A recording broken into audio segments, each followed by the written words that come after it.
Okay? Natanggal yung mga oiliness Magre-refill tayo. Okay na ba sa'yo 1/4? Ayan, may dagdag. May dagdag na 1/4. Okay.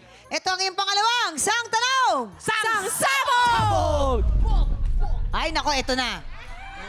Alin sa mga kakaibang talent na ito ang kayang gawin ni Raver Cruz? A.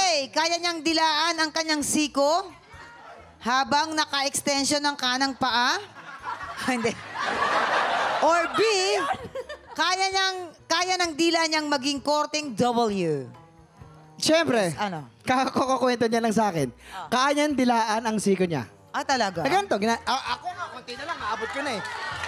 Mamaya natin. Wag. Hintayin niyo muna yung sample pag na-reveal na natin yung tamang sagot. Yan. Kaya niyang dilaan ang kanyang siko. Saka sa mga bias namin ni Jason, na mga Mahaba. 6'1". Pares kasi Pares kami kami. matangkad eh. Pares Talagang abot na abot namin lahat ng parte ng katawan. Nagdo-doorbell pa kami nun. Gamit yung dila.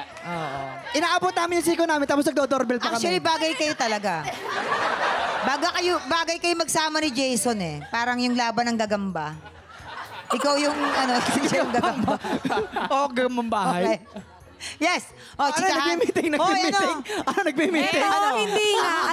Alam ko to. Siyempre, nagsisinungaling lang si Raver ngayon. Para masabugan ka talaga, Lizelle. Ganyan mga kaibigan. Oo. Kaya niya yung letter W sa bibig niya, pero kaya din yung from A to Z. Ah, talaga. Paano yan? Hindi, nagawa niya na from A to W. A to W. X, Y, Z na lang ang kulang niya. Hindi pa niya nagagawa. Pero Pero W. wala dila. Ito parang baka, no? Yes. Oh, dito daw W. Dito naman ay kaya niya nga dilaan ang kanyang siko habang naka-extension ng paa. Parang sobrang haba naman kasi ng braso mo kung maaabot mo yun. Dila niya yung mahaba talaga. Feeling ko yung W na lang. Yung W. W na lang. Bahala ka. Bahala ka. Sure ka na dyan, ha? Sure ka na.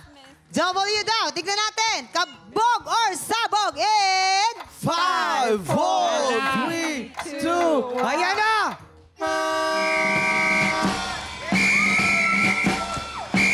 Ay, halika. Sample Halika, naman. sample tayo. Raver, pakita mo nga, anak. Pakita mo. 1, 2, 3. Ay, grabe, oh. Oy. Parang parang pugita.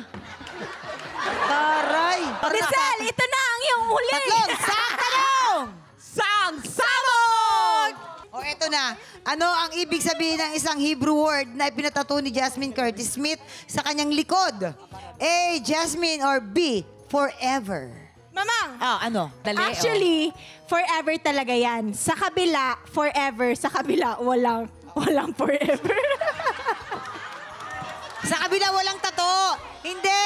Ang ibig sabihin ni Rabia, sa kabila, walang tato. Kaya dito forever, walang forever. Ganon. Kayo talaga eh. Ito naman, di po natin itatanggi po na talaga pong may lahi po sina Jasmine. Alam namin. Ano? Sa ibang bansa po, hindi siya nakakatigim ng Sige Jasmine. nga, ano yung lahi niya? Half Pilipina, half ano siya? Jasmine. Tama. Australiano sila. Kinakain nila doon yung rice dinurado. Talaga. Kaya namimiss yan yung Jasmine. Kaya nagpatato siya dito ng Jasmine. Kaysa naman dinurado, ang pangit naman.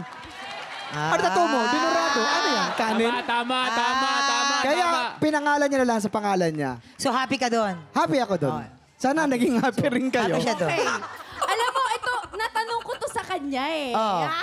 Kaya feeling ko, alam ko yung sagot dito. I feel, tingin ko, pangalan niya to. Hebrew kasi, meron yata siyang ginawang film before na Hebrew yata ang kaya Hebrew yung pinatato niya sa name niya sa likod. Na Jasmine. Sana, tama yung pang-alala ko. Na Jasmine? Oo. Okay. Yes, Mga barkada niya kasi So bro. Jasmine, yung ibig sabihin. Okay ka na doon? Okay na. Okay na raw siya doon. Jasmine daw. Kabog or sabog in 5, 4, 3, 2, 1.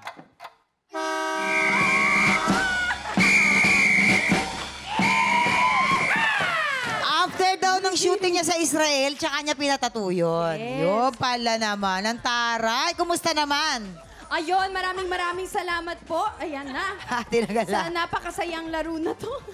Kaya talaga ako nagputi dahil alam